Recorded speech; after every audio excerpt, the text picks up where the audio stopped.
A group of people was expecting to hear a fantastic tale, but Juan broke down. What happened? What did he encounter? Speaking to witnesses like Juan, the phenomenon could not fit in the four-dimensional physics that we use every day. Por mucho tiempo lo llevé al miedo. Muchísimo tiempo. Juan is a hunter who has been hunted. More than 30 years have passed, and he still has PTSD from that childhood event. Aurero laro roikua hape veningo la tesakar tesapuso upecha omo. Tem coisa onde essa inextraño lero viajando. They were describing an impact on consciousness, an impact on their thoughts, Para mí era un sueño normal. an impact on their dreams, and an impact on their life. Podia aparecer o qua seramo, o qua cahan. These people have something to teach us. El gaucho también llora. We demonize the unknown. We are afraid of it.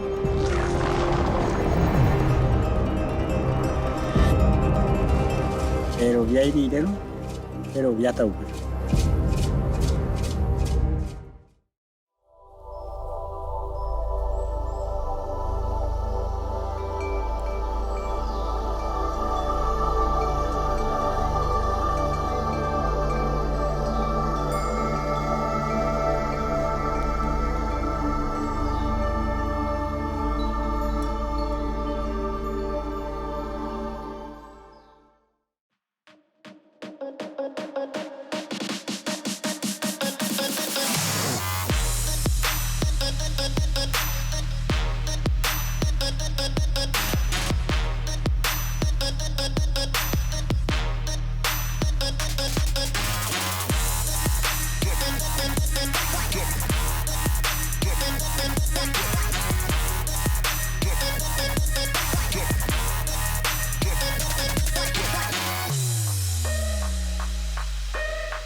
Hi guys, and welcome to another edition of The Kevin Moore Show, which is sponsored by my website, channeling.com. Now on today's show, I'm about to be joined by my guest, Alan Stivelman. Now Alan will discuss his latest movie, Witness of Another World, which is an intimate documentary that intends to unveil the mystery of a spectacular close encounter with a cowboy in Argentina named Juan. Now, Alan was moved by the story and decided to investigate more about the events that forced Juan to take refuge in the countryside for fear of contact with the phenomena. Now, Dr. Jacques Vallée, a well-known scientist and researcher, participates in this documentary, having met Juan more than 30 years ago. Alan Stivelman, welcome to the show. Hello, Kevin. Thanks for having me. It's great to have you on. And okay, so people have just watched the trailer there for Witness of Another World. That's your latest movie. Would you say it's a documentary or movie? Which one is it? Well, it's a documentary. It's a feature documentary mainly. It has one scene that we did a recreation, like it's a fiction scene. It's about, but 90% of the movie is documentary. Okay. How would you sum up the documentary then? If you were to sum it up in a sort of elevator pitch, what is it? Well, it's about the life story of Juan Pérez, a lonely gaucho. Gaucho is like a cowboy from South America that at the age of 12, he'd witnessed something that was supernatural, of course, but he thought that he was witness something familiar for him. That's why he went through that contact, and from our perspective, so was a big ship, a spacecraft with two beings inside of the ship. And traumatized for more than 4 decades, and the movie it's about uh, it's like we tried to heal this person, to Juan, in order to get answers to him. That's the reason we brought to him shamans, a psychiatrist, and also Jack Ballet came from the States to meet again to Juan and try to help him also. So you'd had your first film. I want to say your first film came out a couple of years before, and you'd never gone into the UFO field. I mean, this was a new field to get into, but you had been practicing some ideas of, also you've been practicing some forms of automatic writing before you got into this documentary. Well, how did you even know you were doing automatic writing, and what were you doing automatic writing on prior to just making, the choice of where you were going for your next documentary? No, it was mainly an exercise, a work, because I wanted to get a new kind of story. So my main background is writing, because my skills are more from writing rather than directing or producing. So I started to make this automatic writing. An idea came up, plenty of ideas, but the one that I started to develop was a story about an abduction case from a couple.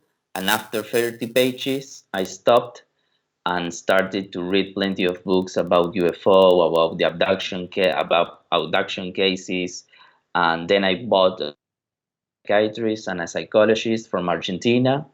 And one of the chapters talked about Juan Pérez case. So after 4 years of plenty of research and try to get tools in order to make this movie happen, because we were dealing with a person, with a traumatized person, and I wanted to have all the tools inside of me in order to be able to make this project, in order to get plenty of information for Juan, to get him to feel like very peaceful and calm with the shooting process. Okay. So let's go back prior to the shooting process then. So what inspired you to do this documentary out of many others that you could have chosen? Well, I have to say that since the moment I met Juan's family, I felt something very strange, because it was the first time that I met someone who was in contact with the unknown, with something supernatural. And I have to confess that since the moment I met his mother confessed something very private for her, because she told me that she was also a contactee when she was a teenager.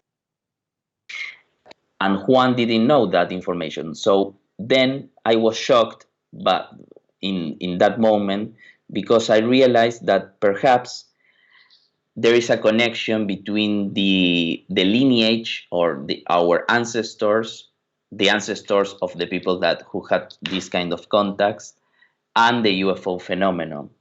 So I felt a call to make this movie and to try to get more information about the UFO phenomenon.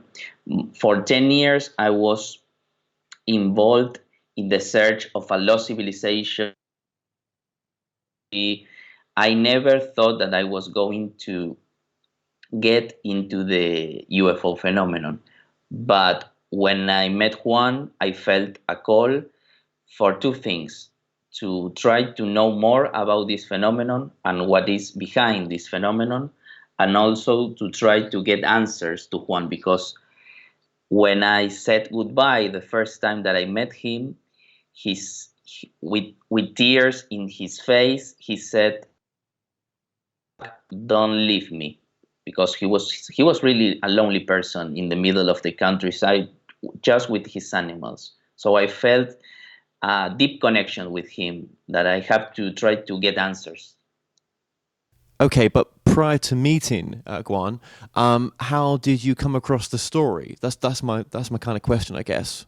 Oh, first I read it in this book that I bought when I was writing this story of an abduction case. It was a fiction story thanks to the automatic writing. And then when I went to Rosario, a city near Buenos Aires in Argentina, while I was presenting my previous new movie, Humano, while I was talking to the audience, presenting it, I was having this book in my hand. Inside of the cinema, the author of this book was on it. So when he saw that I was having his book, he came to me and said, "Why do you have my book? This book was sold out 15 years old. What is happening? This is a synchronicity. This is not by chance." So the next day, while we were having a pizza, he started to speak to me about one of the most significant cases for him, and it was the Juan Pérez case.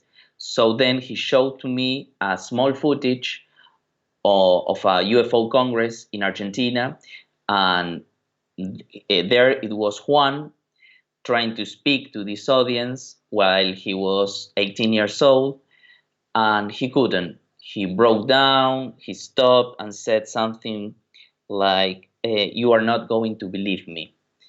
So then when I saw that, I felt a deep connection with that footage. And I said to Dr. Néstor Berlanda that I wanted to meet Juan and try to get answers about what he experienced, why he was sad about the case, etc.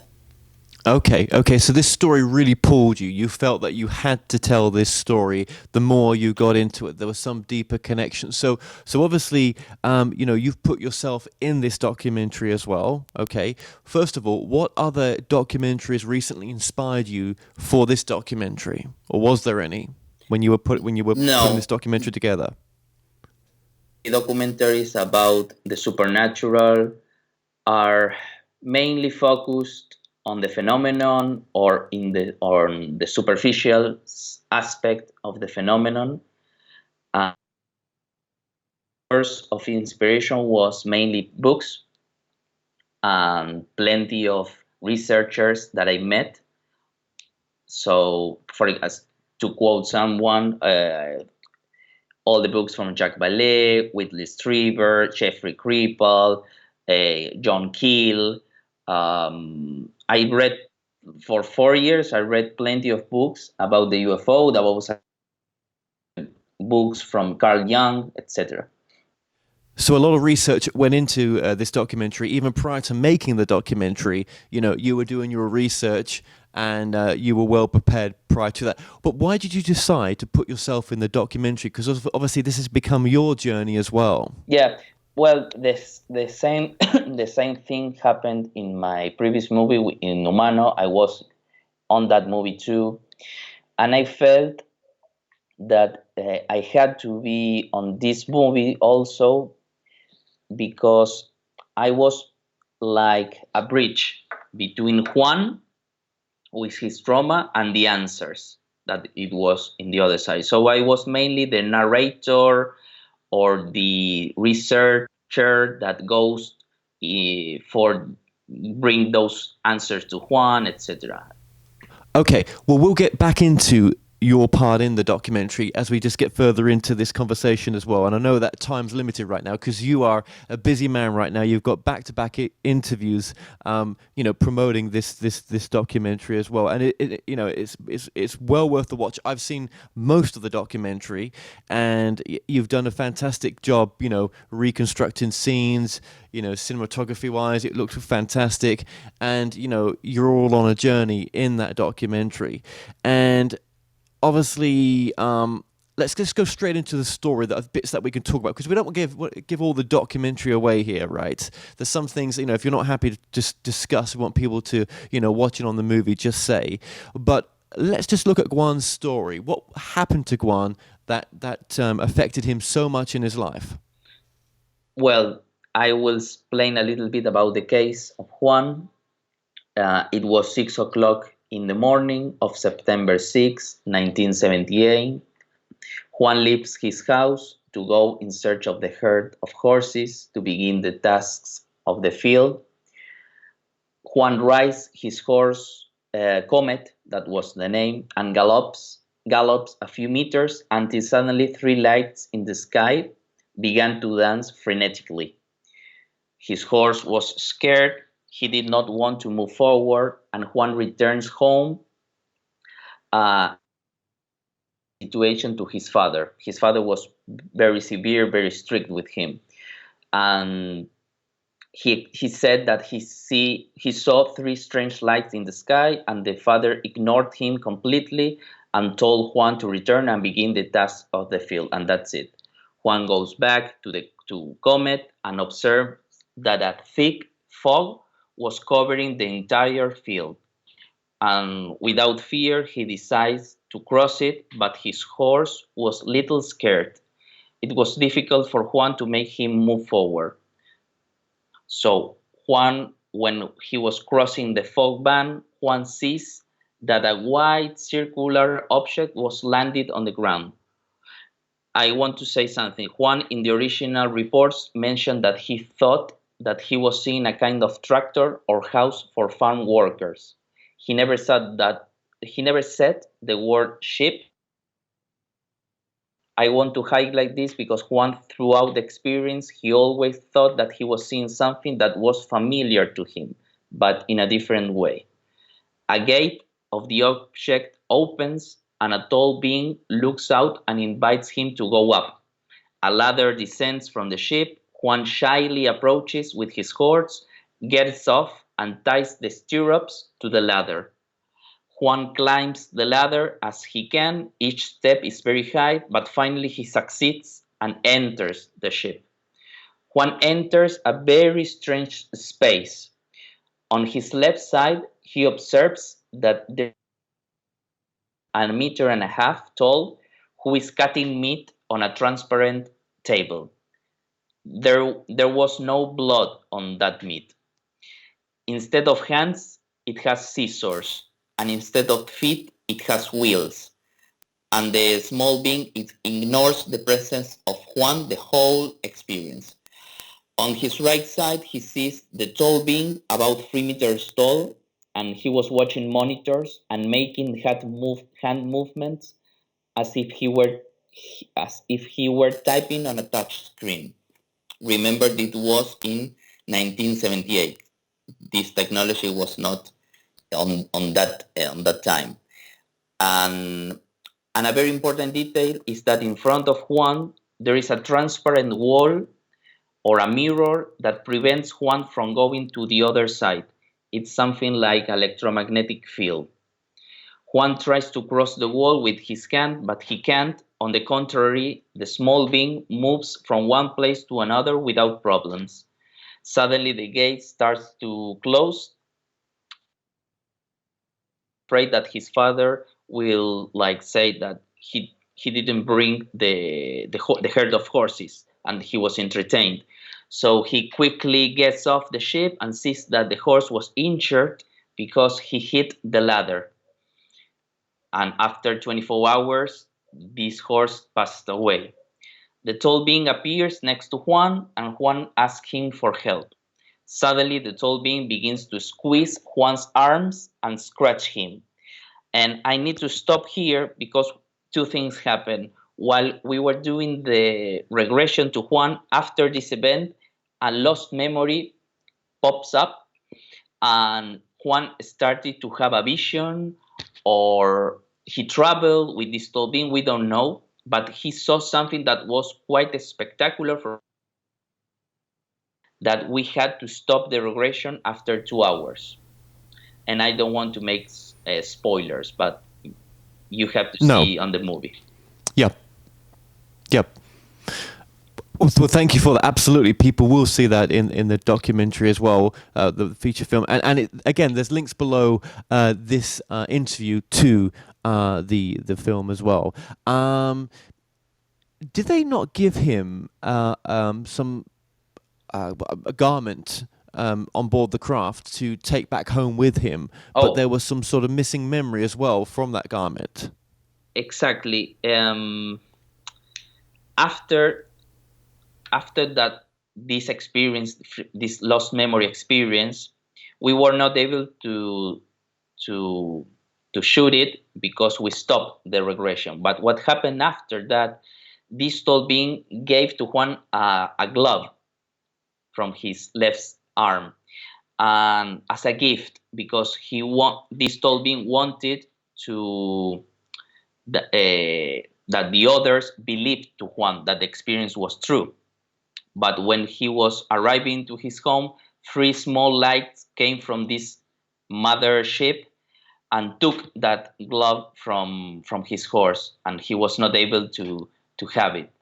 And the other thing that happened, that as I said, is that his horse Comet died 24 hours later. Yes. Now, again, with the horse passing, does Juan believe that the horse came in contact with something to do with the ship, and that's what caused the horse to pass in the end? I mean, was Juan as well also in contact with some sort of energy outburst from the craft or something? But then why was Juan okay? Well, that's a good question. But according to Juan, his horse was kicking the ladder with one of a very big, how can I say, injured. His leg was very, very quite big because he had like an inflammation, and he started to feel badly. And 24 hours later, he died. But nothing happened to Juan. It was not a traumatic experience itself. The trauma came after, because Juan started to have precognitive dreams, and that was the most traumatic thing for him. So okay, and we're skipping lots here, right? Oh, let's just say as well, there was cattle mutilations in the area prior to this craft appearing there in front of Juan. You did your homework. Yeah, you did your homework.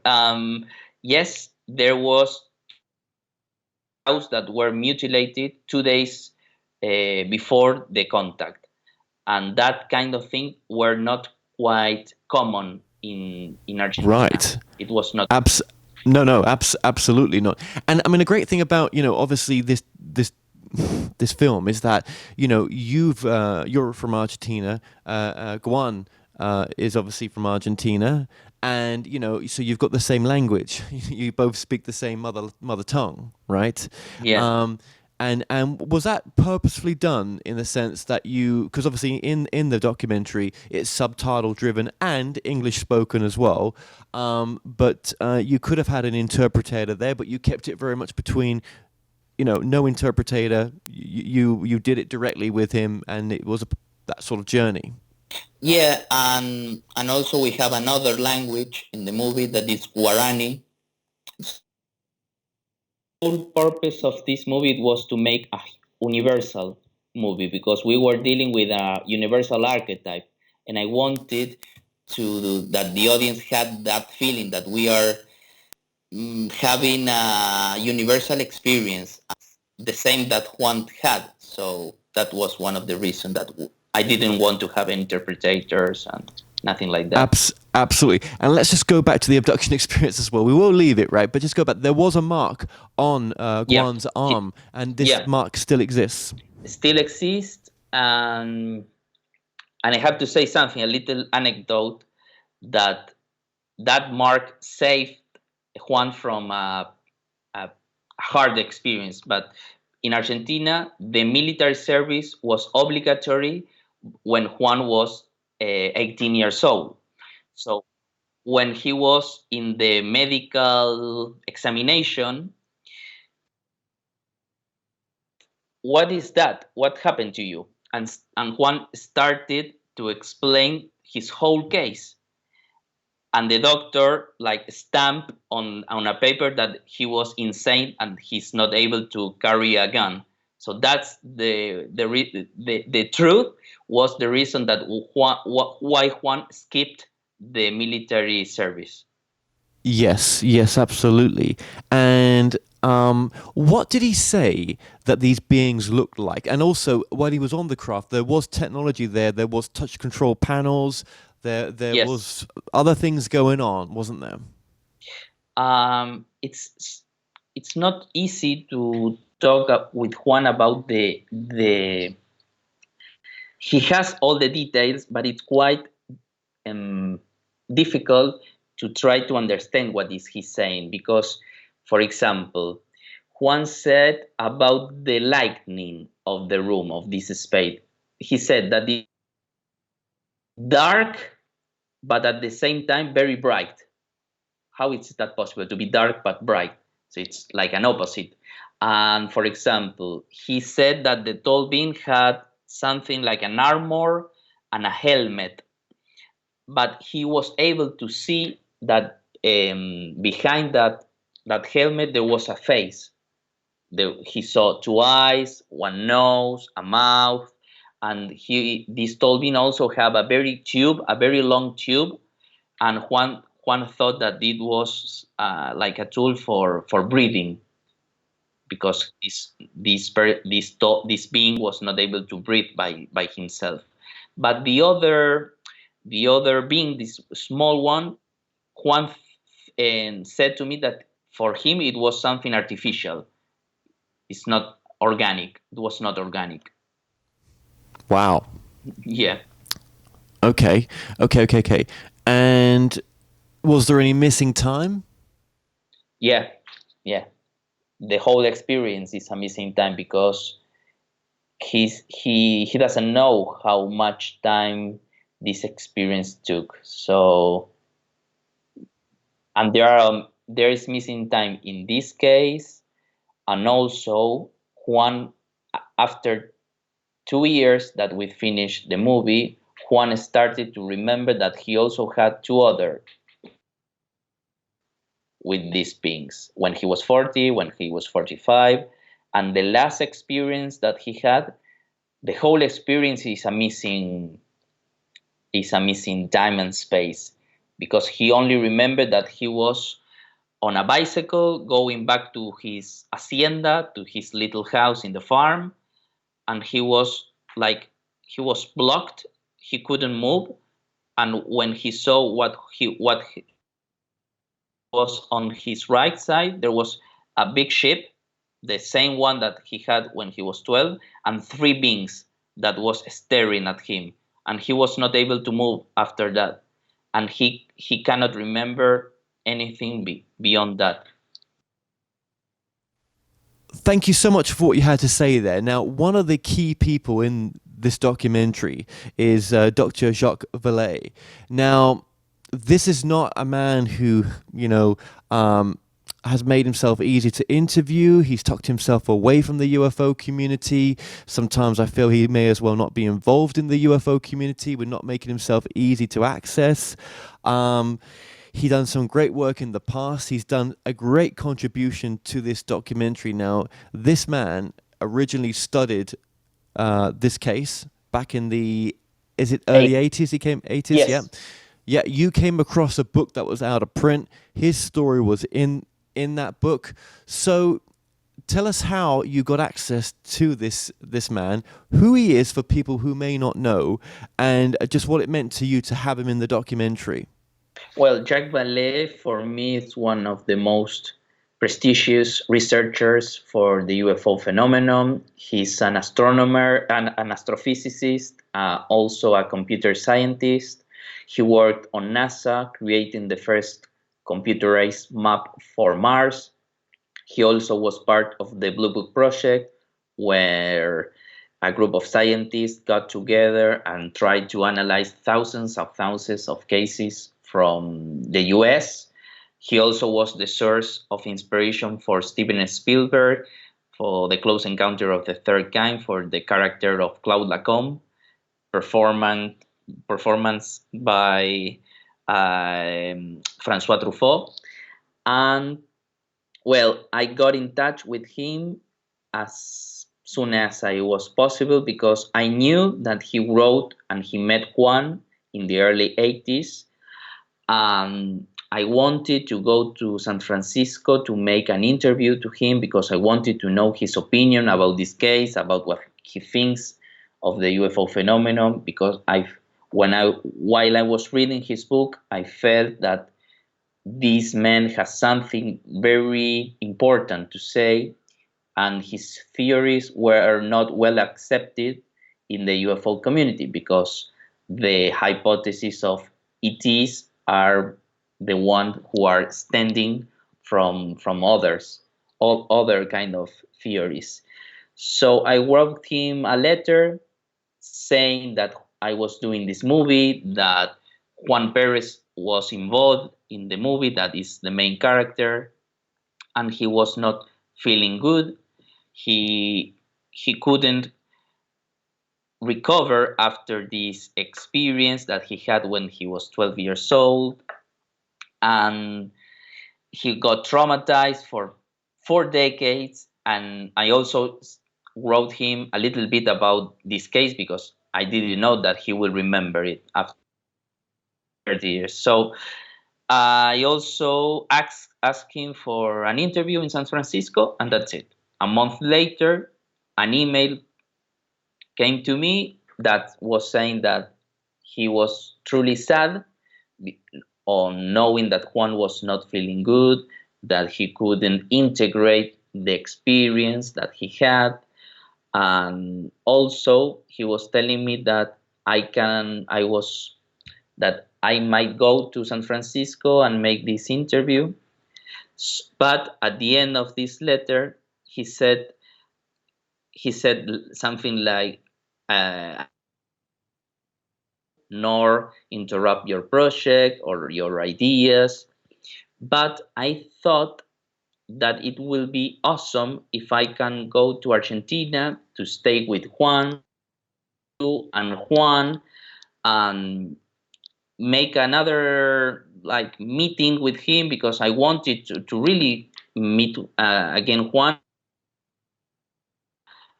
In that time, I didn't realize why he was doing this, because he's a really busy man. He had plenty of projects in Silicon Valley. He was going to take a 24 hours plane just for us, to stay for a whole week with us. And one of the questions that I was having while I was shooting with Jack was, why this man spent a whole week with us? And well, I got an answer, but not so many months ago. Okay. Yes, because obviously you interview him in the documentary as well, and he's a great contribution to the documentary. I just think, he's not an easy man to have an interview with.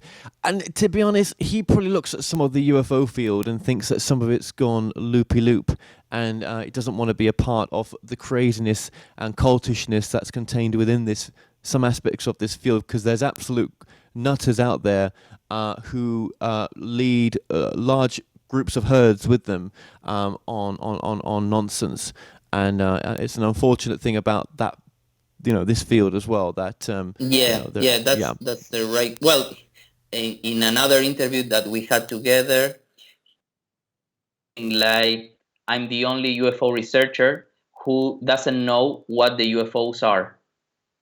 Because if you go to a Congress, plenty of researchers are going to explain what these beings are or where they came from. And he, in a silly way, he said that I'm the only one who doesn't know who they are or where they came from. Well, do you think that you found... let me ask this. Do you think then, based on what you just said there, that you connected any dots for your own personal journey that you took on this documentary? Because obviously, part of I think your thing was to connect maybe the abduction phenomena to the idea of, well, what is the soul? Where does the soul go? What is it? What is this experience that we're having on here right now?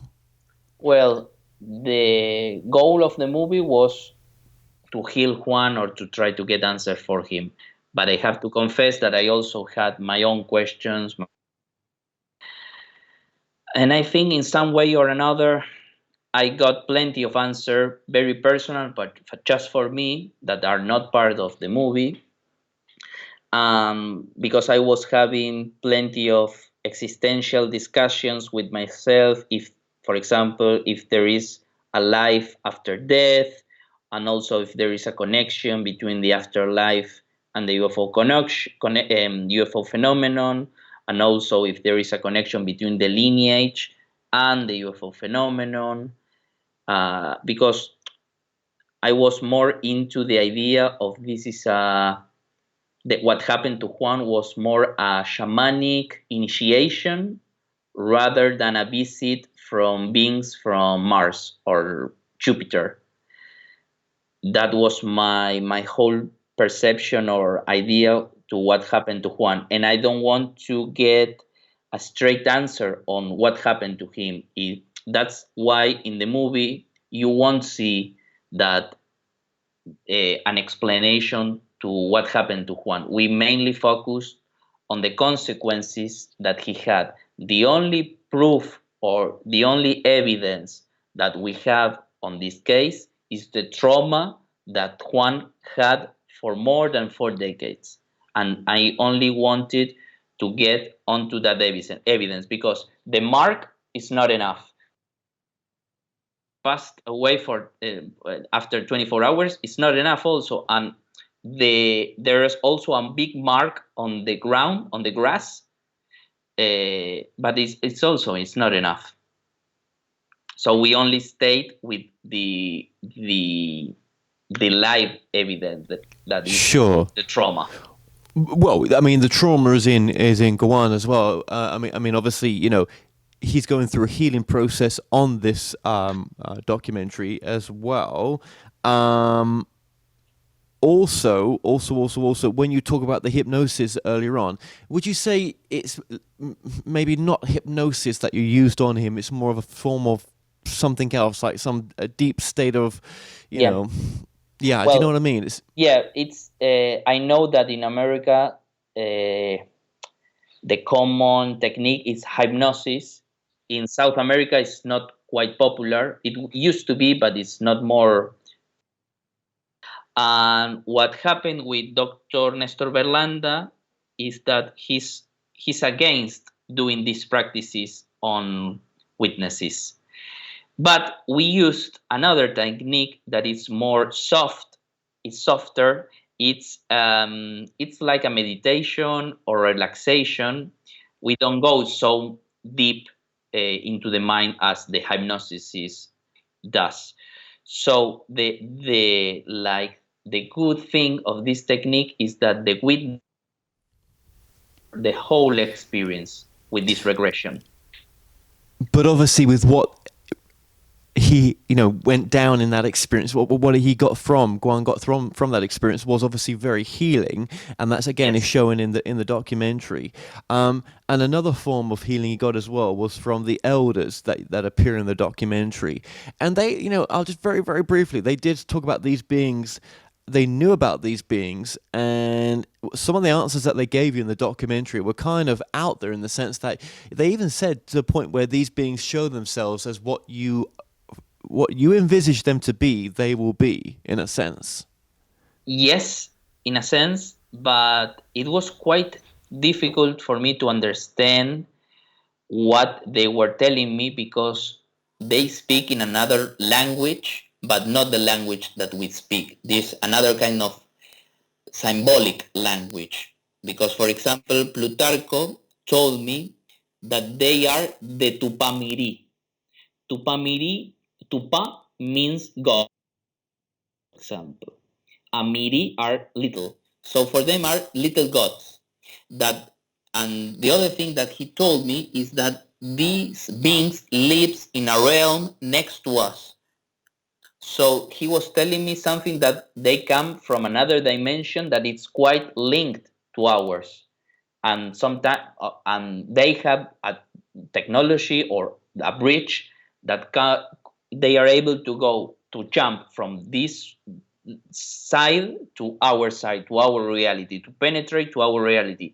And what we don't know is the reason why this phenomenon or these beings are linked to humanity or consciousness or our collective unconscious. Because in the case of Juan, I will only speak in the case of Juan, what happened to him was that a trigger came after this experience started to have, without knowing it, the gift from the Guaranis. And that gift is the gift of the clairvoyance, because he started to have precognitive dreams. And for him, without knowing it, it was a living hell. It was, rather than a gift, it was a curse. Well, yeah, because I mean, he would lay on one side of his arm, and he would have one ability, and then he would lay on another side and have another. But these dreams that he was having were, I think he almost explained it as almost being more real than this reality. Yes, that's the word that he used. He tried to explain to me that those dreams were more real than our reality. And for the Guarani people, the same thing, they explain in the same way, because for them, the world of the dreams it's more important than when we are wake up, when we are awakened. Spiritual world is on their dreams rather than what we think that is this reality. We don't know what is reality. No. I mean, it's quite incredible, what Guan has to say in the documentary, and obviously, does he feel now? If you can talk about this, but does he feel that he has a mission here in life and that his life is important? No, not at all. No, not at all. No. Okay. Thanks God, Okay. he's not like messianic. He doesn't have messianic ideas that he's an ambassador from this being. No, he only wants to stay in his farm with his animal. He even doesn't use a cell phone. No, so I can imagine tracking him down wasn't that easy when you first had to track him down. No, it was really hard work. Yeah.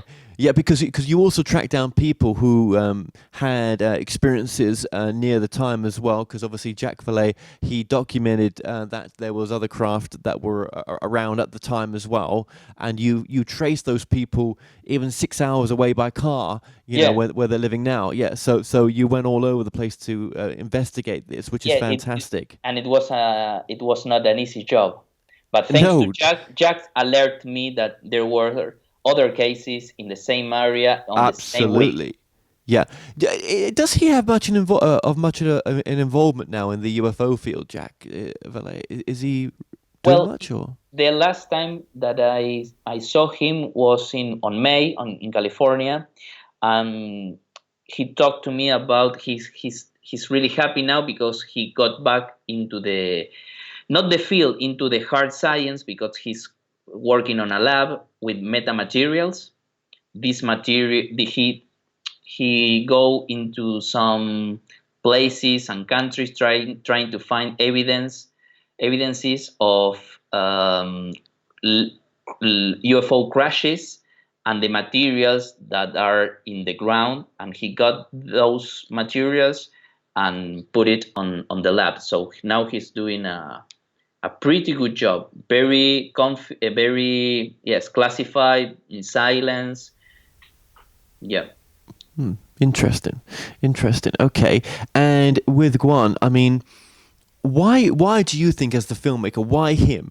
Why did he have this experience? And what is it here to show us all? I mean, here's a man that has that's not wanted the fame, that it's affected him throughout his life. And what is the main message here then, would you say? Well, why to him? I think the easy answer would be because his whole family had this experience. His mother had, and probably his grandfather. His grandfather was his guidance for Juan, and he passed away when he was 10. And 2 years after, Juan had this experience because in the words of Elder Francisco, he was trying to seek for himself. He was seeking to himself, trying to get answers about what is life, why my grandfather died. And I don't know if there is a message for to Juan or for Juan. I know that thanks to him, we were able to make this movie, and I'm hoping that plenty of Juanes Perez around the world will be able to heal something from their cases or from their loneliness. And this movie is not for UFO fans nor contactees. It's a movie for everyone because it's a movie that speaks about life, about a healing process, and also what happens when a lonely person carries like how do I say A weight. a pain, yeah, a A weight pain. and a pain Mhm. for many Mhm. many years. Yeah, absolutely, it is. And what would you foresee now, your next project? Do you have anything planned, or do you think it's really up in the air right now where you're going to go next? I mean, obviously, this has been your life for a little while right now, this project has. And Yes. I'm guessing this is the final parts of letting go of it right now. Well, But what, yeah, yeah. doing movies is not easy. I know it's pretty much easier in America, but in South America, it's quite an experience to make this happen because we have plenty of obstacles. And I hoping that my next project will be funded in America because it's a project that I was involved for more than 10 years. It's a quest for this lost civilization that was settled in America and also in the East, specifically in the region of Egypt and Tibet. And this is a movie about finding these traces of this lost civilization and what is also below Earth. Yes, I don't want to say much, but it's a movie that the message will be really, really powerful because we hope that the whole idea of our history, of our origin, will a new beginning of about our history. Absolutely. And well, thank you so much for that. And the website for this documentary as well, film, is? Witnessofanotheworld.com. Okay. Well, throughout this interview, that website's been coming up on the screen as well. And if people want to contact you, they can do it through that website. Now, again, this movie is linked below in the show more description below. And Alan, I just want to say thank you so much for going over time right now and giving us extra time as well on this interview. Thank you. Much, Kevin. It was a really pleasure. I really enjoyed it.